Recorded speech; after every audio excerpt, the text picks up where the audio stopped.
गणे निपुणैरश्वं सम्भुष्यते प्रतिगते प्रणते प्रियाम्भे त्वं सर्वकर्मफलगं निजसेवकानां श्रीमद्विहारि शरणं प्रपद्ये श्रीमद्विहारि शरणं प्रपद्ये। हरे राम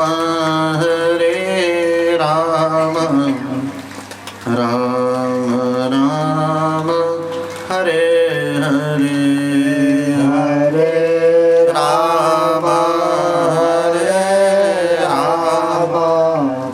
राम राम हरे हरे।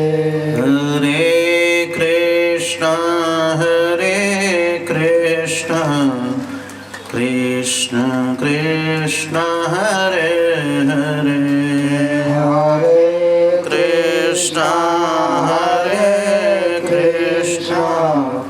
कृष्ण कृष्ण हरे हरे। लक्ष्मीनाथ समारम्भां नाथयामनिमध्यमाम् अस्मदाचार्यपर्यन्तां वन्दे गुरुपरम्पराम्।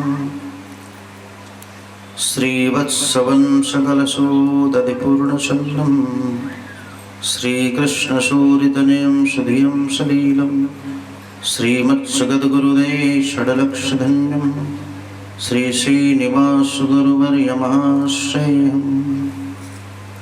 कासायं यज्ञसूत्रं सचिवपुषि दधा शत्रुपुण्ड्रं च भाले यशास्ते दक्षिणहस्ते कलिकुमतिगिरिन्द्रवज्रं त्रिदण्डं संसाराग्निप्रसन्तैवृतजलमूलं दारुपात्रं पवित्रं श्रीविश्वकसेन सूरेः पदकमलेवं श्रेयसे संशयामि। कासायशोभिकमनीयवरं त्रिदण्डं शैलेशयोगिपदपङ्कजभृङ्गराजं वैकुण्ठनाथचरणाम्बुजसक्तचेतं लक्ष्मीप्रपन्नयतिवर्यमहं प्रपद्ये। नारायणं नमस्कृत्य नरं चैव नरोत्तमं देवी सरस्वतीं व्यासं ततो जयमुदीरये। नमामि गंगे तव पादपङ्कजं सुरासुरैर्वन्दितदिव्यरूपं भुक्तिं च मुक्तिं च ददासि नित्यं भवानुसारेण सदा नराणां। विष्णोपदाशम्भुते गंगे त्रिपदगामिनीं ब्रह्मत्रवेति वीक्षाते पापं मे हरिजाह्नवी। जय जय श्री राधारमण जय जय नवल किशोर जय गोपीचितचोर प्रभु जय जय माखन चोर।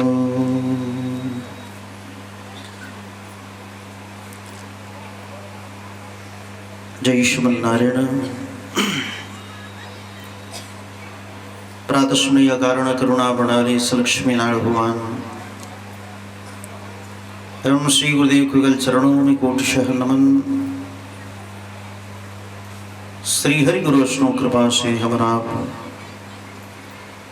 श्रीमद्भागवत महापुराण महाग्रंथ के माध्यम से सत्संग लाभ प्राप्त कर रहे हैं।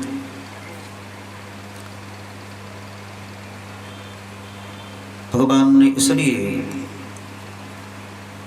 श्रीमद्भागवत महापुराण के अनुसार ये श्रवणम प्रथम भक्ति है, और रामचरित मानस के अनुसार दूसरी रतिम कथा प्रसंगा।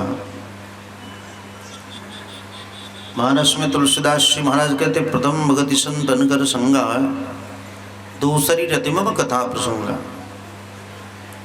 लेकिन श्रीमद् भागवत महापुराण में प्रथम भक्ति है भगवान का, यदि कथा अपने आप में सुनना श्रवण, क्योंकि कर्णपुटों से ही भगवान जाकर के हृदय में विराजमान होते हैं। कानों से हम आप सुनेंगे तदुपरांत धीरे धीरे भगवान सद्यो हितरुत्तरीक्षणात् हृदय में जाकर के परमात्मा विराजमान हो जाते हैं। और कर्षति जीवानामत कृष्ण, ये कथा भी कोई साधारण कृष्ण कथा है, जीवों को अपनी तरफ खींचती रहती है।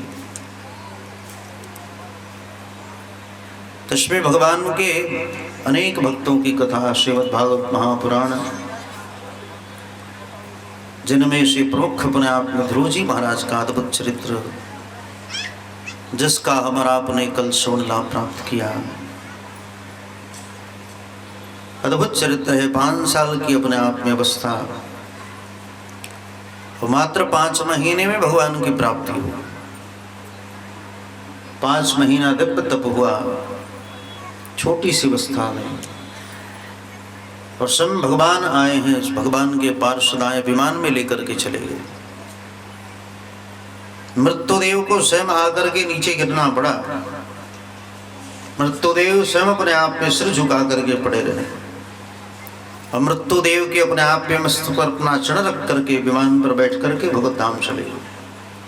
भगवान ने ध्रुवपद अपने आप में प्रदान कर दिया, जाओ आराम से ध्रुवपद प्राप्त करो आप।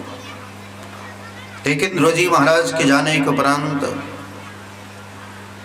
उनके पुत्र उत्कल को बिठाया गया, लेकिन उत्कल ने राज सिंहासन स्वीकार नहीं किया। तो उनके छोटे भाई वत्सर ने अपने आप में स्वीकार किया है। तो उत्कल के छोटे भाई वत्सर को राज सिंहासन पर बिठाया गया, और इन्हीं के वंश में आगे चल करके महाराज अंग हुए हैं, बड़ी धर्मात्मा थे। लेकिन उनका बेटा वेन हुआ, क्योंकि अंग का विवाह मृत्यु की पुत्री सुनीता के साथ हुआ, और सुनीता के साथ विवाह होने के उपरांत बेटा हुआ तो बड़ी उदंड नाम हुआ वेन। और ये बड़ी उत्पाती था बचपन से, किसी की कुटिया में आग लगा देना, छोटे छोटे बच्चों को उठा कर के कुएं में फेंक देना। अंत में राजा ने घर का परित्याग कर दिया, कहा कि कदपत्यम वरम मन्ये सर्वच्चाष्टा निर्वदेत गृहामत्तु यत्क्लेश निर्वाग्रह। कहते कि ये तो भाग्यशाली लोग हैं जिनकी पत्नी और पुत्र उदंड होते हो, नालायक होते हो। आज हमारी पत्नी और हमारा पुत्र उदंड है, जिसके परिणाम स्वरूप आज हमारे जीवन में वैराग्य आया, और घर छोड़ करके चले गए। अल्पकाल में ही भगवत प्राप्ति कर ली, दिव्यलोक को चले गए। तदुपरांत संत महापुरुषों ने बेन को बिठाया है, राज सिंहासन पर बिठा दिया गया, तिलक लगा दिया गया, राज मुकुट पहना दिया गया। क्योंकि संसार में भी देखने में आता है, कोई उदंड हो उसको बाहर दे दिया जाए तो सुधर जाता है। गृहस्थाश्रम में भी निकम्मा बन के घूम रहे हैं, और आपके ऊपर भार दे दिया जाए, विवाह शादी करा दी जाए, पद दे दिया जाए, तो फिर सुधर जाते हैं लोग। उसी प्रकार वेन तो दुष्ट था, लेकिन वेन को तुरंत राज तिलक कर दिया, क्योंकि चोरों का उपद्रव बढ़ने लगा, क्योंकि राजा तो चले ही गए थे। अब वेन तो और दुष्ट हो गया पद मिलने के बाद, पूरे राज्य में ढिढोरा पिटवा दिया। इसके बाद कोई यज्ञ नहीं करेगा, अनुष्ठान नहीं करेगा। नयष्टव्यम न दातव्यम न होतव्यम द्विजा क्वचित्। जितने भी ब्राह्मण संत हैं कान खोल करके सुन लें, हमारे राज्य में अपने आप में ना कोई यज्ञ करेगा, न हवन करेगा, न भजन करेगा, न पूजा पाठ करेगा। ये उस समय उसने मना कर दिया। वैन ने, संतों ने बड़ी समझाया, हम बिठाना भी जानते हैं और गिराना भी जानते हैं, और अंत में संतों ने हुंकार करके इस दुष्ट को मार डाला। तुरंत धाम से धरती पर गिरा, इसका प्रणंत हो गया। इसके भैया सुनीता ने इसके शरीर को औषधियों से लेप करके और कड़वा तेल में एक बड़ी सी नौका में छिपा करके रखा। तब जाकर के संतों ने इसके शरीर का मंथन किया। आगे कैसे चलेगा भाई? इसके शरीर को निकाला गया और शरीर के मंथन हुए हैं तो स्वयं अपने आप में ऊर्ध भाग से तो भगवान अपने आप में प्रकट हुए और निचले भाग से अपने आप में निश्चित व्यक्ति काला कलुटा व्यक्ति प्रकट हुआ। इसी के वंशज निषाद हुए। और ऊर्ध भाग का जब अपने आप पे मंथन किया गया तो दाएं भाग से भगवान पृथु प्रकट हुए हैं और वाम भाग से अपने आप पे महारानी अर्ची महारानी प्रकट हुई हैं, यानी साक्षात श्री लक्ष्मी। तो इस प्रकार भगवान पृथु ने अपने आप पे राज सिंहासन संभाला। उस समय धरती अन्न देना बंद कर दी थी क्योंकि अकाल पड़े थे भाई। तब जाकर के माता शिशाग्रह के पहले तो मारने के लिए उद्यत होना पड़ा। हे वसुदे, अगर तू अन्न नहीं देगी तो मार डालूंगा मैं तुम्हें, खंड खंड कर डालूंगा और नई सृष्टि का अपने आप पे प्रारंभ, एक नई पृथ्वी बना दूंगा मैं संकल्प मात्र से। भगवान के लिए क्या असंभव? कुछ भी असंभव नहीं, क्योंकि उनके एक एक रोम में करोड़ों करोड़ ब्रह्मांड अपने आप में लुढ़कते रहते हैं। जब वसुदा ने देखा कि चारों तरफ भगवान दिख रहे, तब कहा कि आप स्वयं जितने भी जीव जंतु हैं, मनुष्य हैं, जड़ पदार्थ हैं, सब में से जो मुख्य मुख्य प्रधान लोग हैं ना, उनको वत्स बना करके लेके आओ। ठीक ना? कि देवान भावित्र देवा, कहा कि स्वयं जितने भी देवता हैं, मनुष्य हैं, जीव जंतु हैं, वृक्ष हैं, जैसे वृक्षों से स्वयं अपने आप में पीपल का वृक्ष श्रेष्ठ माना गया है, वत्स बन करके गया है। मनुष्यों की तरफ से मनु जी महाराज बछड़ा बन करके गए हैं, पक्षियों की तरफ से गरुड़ जी महाराज गए हैं और पशुओं की तरफ से नंदी जी महाराज अपने आप में बछड़ा बन। जिसकी जो आवश्यकता थी, वासुकीनाग जी महाराज स्वयं वासुकीनाग, सर्पों की तरफ से वासुकीनाग वत्स बन करके गए हैं और जैसा जैसा अपने आप में दोहन किया गया, वैसा वैसा रूप अपने आप में उन्होंने जो भी व्यवस्था थी सब प्रदान किया। मनुष्यों के लिए जो खाने की व्यवस्था थी वो दे दिया, सर्पों के लिए जो खाने पीने की व्यवस्था वो प्रदान किया, सबके लिए प्रदान किया। और तब जाकर के पृथु ने यज्ञ करना प्रारंभ किया है।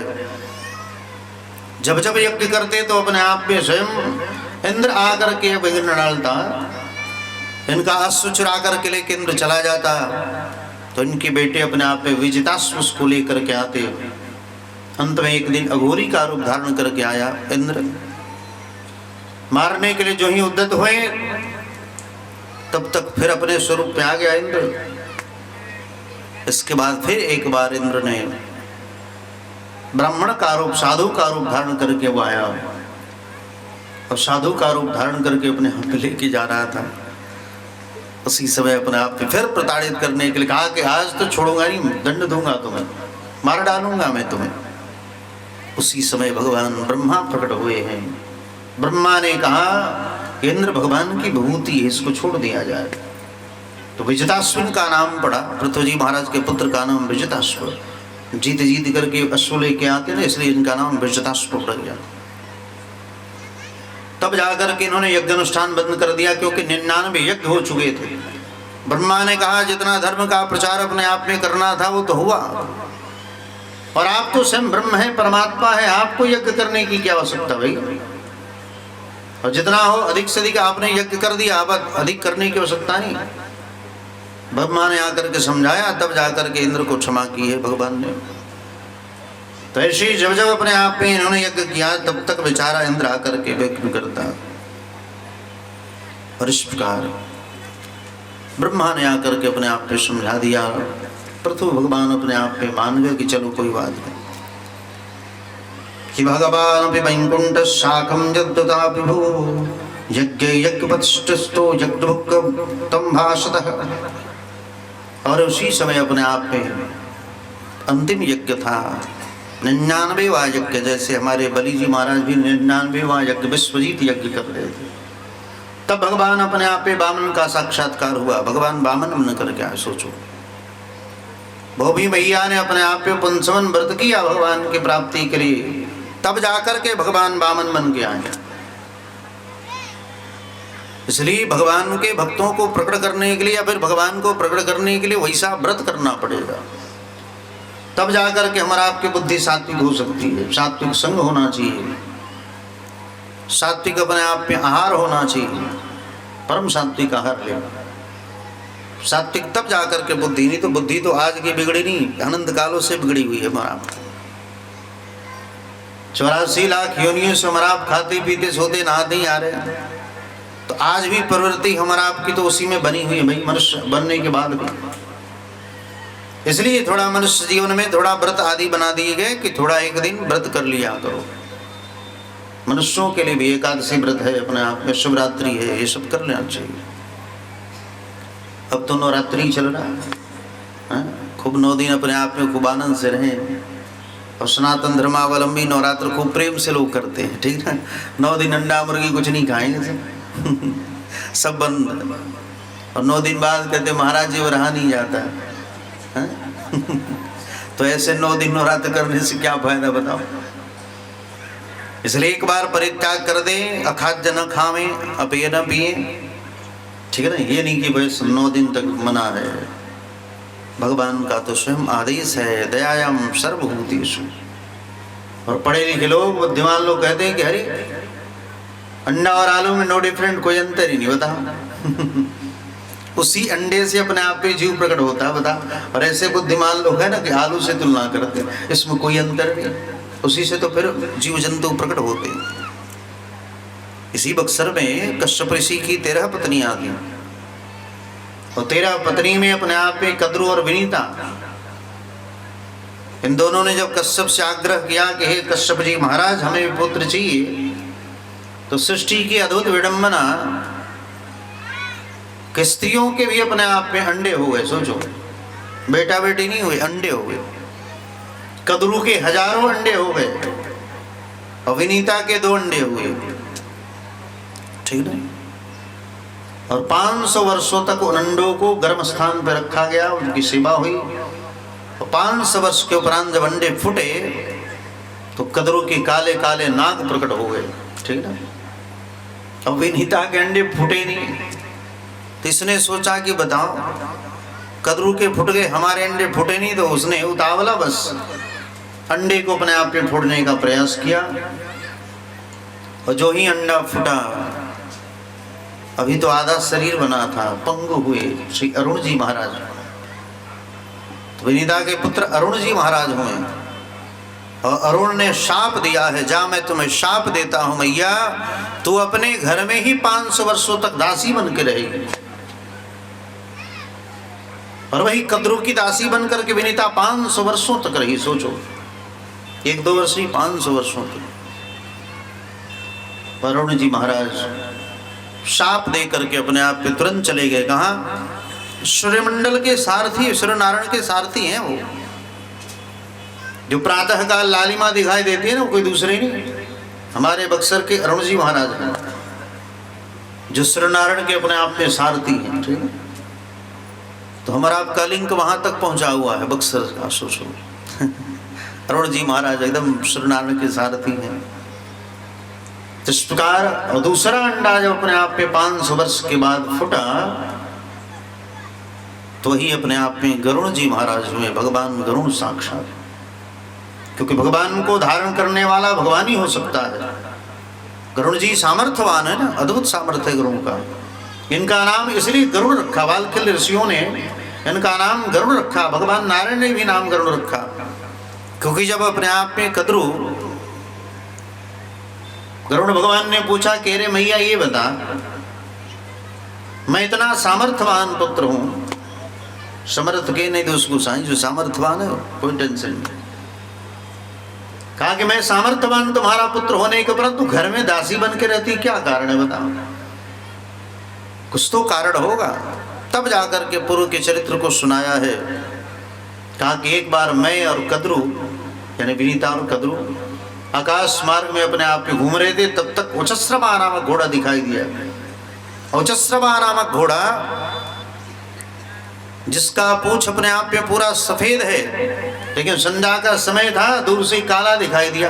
कद्रू ने कहा कि नहीं काला है, विनीता ने कहा कि नहीं सफेद है। दोनों ने शर्त लगा ली। भगवान की तपस्या में, भजन में शर्त नहीं लगाना चाहिए। इन दोनों ने अपने आप पे शर्त लगा ली। कद्रू ने कहा कि अगर अपने आप पे काला होगा तो तुम्हें 500 वर्षों तक दासी बनकर रहना पड़ेगा। विनीता ने कहा कि अगर सफेद होगा तो तुम्हें दासी बनकर रहना पड़ेगा। और कद्रू ने अपनी बुद्धि लगा दी, कहा कि कल देखा जाएगा। अपने पुत्रों को भेज दिया कद्रू ने, नागों को जाओ उसकी पूंछ में लिपट जाओ। और नाग जाकर के अपने आप में उच्चश्रवा नामक घोड़ा की पूंछ में लिपट गए। दूर से मैया को अपने आप पे काला दिखाई दिया पूंछ, और जिसके परिणाम स्वरूप 500 वर्षों तक विनीता को दासी बन के रहना पड़ा। गुरु ने कहा कि मैया ये तो तुम्हारे साथ धोखा हुआ। कहा कि हाँ बेटा।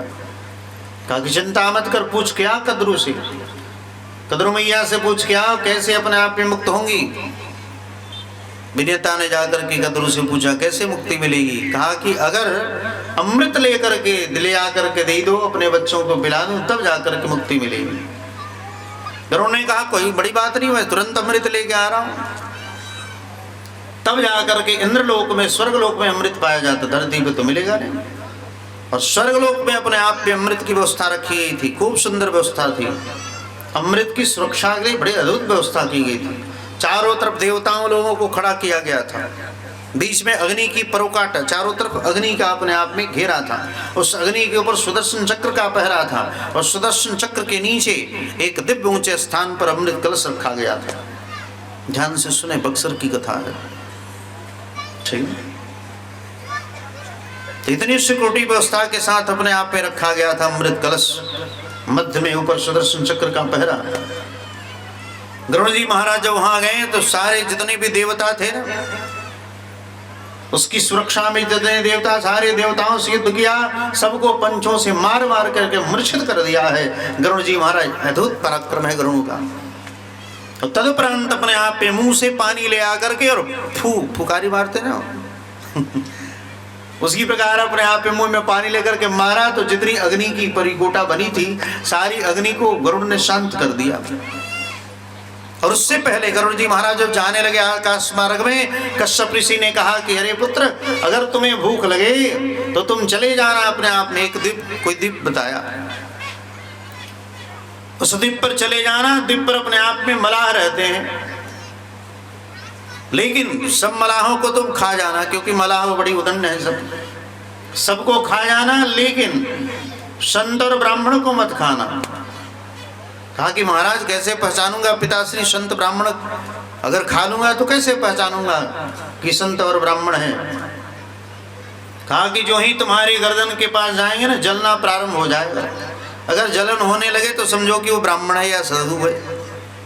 गरुड़ जी महाराज वहां द्वीप पर गए तो जितने में मलाह थे अपने आप पे सबको, जीवो जंतुओं को खाना प्रारंभ किया, सबको खा गए।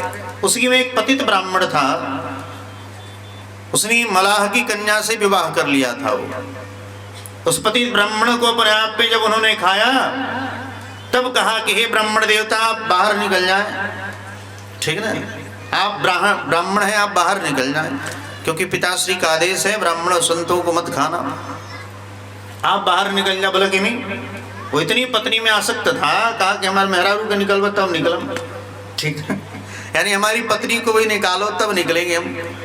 तब जाकर के कहा चलो कोई बात नहीं, उसकी पत्नी को, उस ब्राह्मण को निकाला बाहर। अब ब्राह्मण को बड़ी पश्चाताप हुआ भाई कि बताओ, मैं ऊंचे कुल खानदान के होने के उपरांत एक मलाह की कन्या को स्वीकार किया था, और उसी दिन उस ब्राह्मण के अंदर वैराग्य आया, पत्नी का परित्याग करके भगवत धाम चले, यानी भगवान की भक्ति में चले, पत्नी का परित्याग कर दिया। इसके बाद फिर अपने आप पे गरुड़ जी महाराज उड़े। वहां से उड़ने के उपरांत पिताश्री ने बताया था एक दिव्य खूब सुंदर अपने आप में सुमेरित पर्वत के अलंतिका पर एक दिव्य सरोवर है, और सरोवर में दो भाई हैं, एक भाई हाथी बना हुआ है, एक भाई कछुआ बना हुआ है, ठीक ना, क्योंकि एक भाई का अपने आप पे धन उसने हड़प लिया था, जिसके कारण उसको कछुआ बनना पड़ा। सोचो, अगर भाई की संपत्ति आप हड़पोगे ना तो अगले जन्म में कछुआ बनना पड़ेगा। और कितने लोग हैं कि अरे पूछा मत, खेत जोते जी हन तो अपन खेतवा छोड़ के घर ओकरों में जोत दी हन, चल जो ने एक घर हमार बढ़ी जाए। नहीं, दूसरे का संपत्ति लोगे तो फिर अगले जन्म में कछुआ बनना पड़ेगा। दूसरे के बगीचे में बिना पूछे जाकर के फल तोड़ के खाई लो तो अगले जन्म में बंदर बनना पड़ेगा, ठीक ना, बानर। और हमारा भगवान ने मनुष्य बना करके भेजा है, सोचो। तो कर्म विभाग शास्त्र के अनुसार अनेक योनियों में भोगना पड़ता है। ये दोनों भाई अपने आप में हाथी बने थे और एक अपने आप में कछुआ बना बेचारा। और हाथी भी कई वजन लंबा छोड़ा, कछुआ भी कई वजन लंबा छोड़ा। हाथी स्नान करने के लिए गया, तब तक कछुआ अपने आप में उसको, कछुए ने पकड़ लिया था हाथी के पैर को, ठीक नहीं। उसी समय गरुड़ जी महाराज गए हैं और गरुड़ जी ने देखते देखते एक पंजे में ही हाथी को उठा लिया। सोचो, कई वजन लंबा चौड़ा हाथी था, एक पंजे में उठाया, उठा करके ले जा करके विशाल एक बटवृक्ष था, उस बटवृक्ष के अपने आप में एक लंबी सी टहनी थी, मोटी सी टहनी, उसी टहनी पर जाकर के अपने आप में बैठे। एक तो उनका भार, हाथी का भार, ठीक ना, और हजारों हजार बाल खिल्ल ऋषि अपने आप में, छोटे छोटे बाल खिल्ल ऋषि हैं, इतने छोटे छोटे, उसी टहनी पर उल्टा लटके हुए थे। और जो ही अपने आप में गरुड़ ने देखा कि अरे ये तुम मरेंगे, उसी समय दूसरे अपने आप में, ठीक ना, दूसरे पंजे से उस वृक्ष को अपने आप में पकड़ लिया। सोचो, इस भार को जब वाहन किया है, इसलिए अपने आप में वालखिल ऋषियों ने कहा आपने हमारी सुरक्षा की गरुड़ जी महाराज, इसलिए आपका नाम गरुड़ होगा। उन्होंने ही नाम रखा गरुड़, वालखिल ऋषियों ने, क्या आपने इन सब का भार वाहन अकेले कर लिया, इसलिए आपका नाम गरुड़ होगा। और तब जाकर के हाथी कछुए को खा गए गरुड़ जी महाराज। और तदुपरांत अपने आप पे जब गए हैं तो देवताओं से युद्ध हुआ है स्वर्गलोक में, सारे देवताओं को मूर्छित कर दिया है, अपने पंखों के प्रहार से सबको मूर्छित कर दिया। और जो अग्नि की परिकोटा बनी थी चारों तरफ, बीच में सुदर्शन चक्र, उसके नीचे कलश रखा गया था सुंदर वेदिका पर। मुंह में पानी लेकर के सब बुझा दिया अग्नि को, और सूक्ष्म रूप धारण करके सुदर्शन चक्र के अंदर प्रविष्ट करके, बीच में छिद्र होता है, उसके नीचे प्रविष्ट करके फिर जाकर के और कलश लेकर के अपने आप वहां से जो ही भगे हैं सरकार। तब तक इंद्र को पता लगा है, इंद्र आया है युद्ध करने के लिए। इंद्र के साथ खूब घमासान युद्ध हुआ और अंत में इंद्र ने वज्र का प्रयोग कर दिया है। जो ही वज्र का प्रयोग किया, कहा कि हे देवराज इंद्र, ये तुम्हारा वज्र हमारा कुछ नहीं बिगाड़ सकता। गरुड़ जी महाराज ने कहा हे देवराज इंद्र, ये तुम्हारा वज्र हमारा कुछ नहीं बिगाड़ सकता, लेकिन ये महात्मा के हड्डियों से बना हुआ है, दधीची जी महाराज के हड्डियों से बना हुआ, इसलिए मैं इनके अपने आप पे शोक में एक स्वयं पंख का परित्याग कर देता हूँ, ठीक है, इनके सम्मान में एक पंख का परित्याग करता हूँ। तो सबसे छोटा पंख अपने आप में परित्याग किया गरुड़ जी महाराज ने, पूरी धरती पट गई। सोचो कितनी बड़ी धरती है, एक छोटे से पंख में पूरी धरती पट गई अपने आप में, इतने विशाल है गरुड़ जी महाराज। ये देखने में कल्पना लगता है ना टीवी आदि में, कितने छोटे गरुड़ जी महाराज हैं, नहीं, उनका एक छोटा पंख सोचो सारी धरती अपने आप में पट गई। शिवजी महाराज देखने में पोस्टर में लगते ना कि इतनी छोटी जटा, इसमें से ऐसे गंगा जी निकली है, नहीं भैया, तनी मनी गंगा जी बढ़त थी तो मैं गांव के गांव बह लगा था। सोचे उतनी विशाल गंगा को अपने आप में जिन्होंने जटा में धारण किया, सोचो कितने विशाल होंगे भगवान शिव, हैं? कल्पना करो कितने विशाल होंगे भगवान शिव, कितनी लंबी अपने आप में जटा होगी भगवान शिव की, जो गंगा को पैक कर दिया, एक बाल हटाया तो इतनी बड़ी गंगा आ गई। और जिस दिन पूरी जटा खोल देंगे तो क्या होगा, जागा जागा महादेव हो जाएगी, ठीक नहीं। जिस दिन पूरी जटा अपने आप में खोल दी ना, सारी धरती अपने आप में जलमग्न हो जाएगा, पूरी धरती पानी पानी हो जाएगा, कहीं कुछ नहीं रह जाएगा, ठीक ना। इसलिए शिव जी चुपचाप राम राम करें तो अच्छा है, सीताराम सीताराम, भजन में लगे रहे वही अच्छा शिव जी के लिए, ठीक है ना। शिव जी महाराज अगर जगते हैं तो बड़ी उत्पात करते हैं, और नाचने लगते तो पूछो मत, नाचना शिव अगर प्रारंभ कर दे समझो तांडव शुरू हो गया, ठीक है ना। नटराजन बन के नाचते हैं, तांडव शुरू।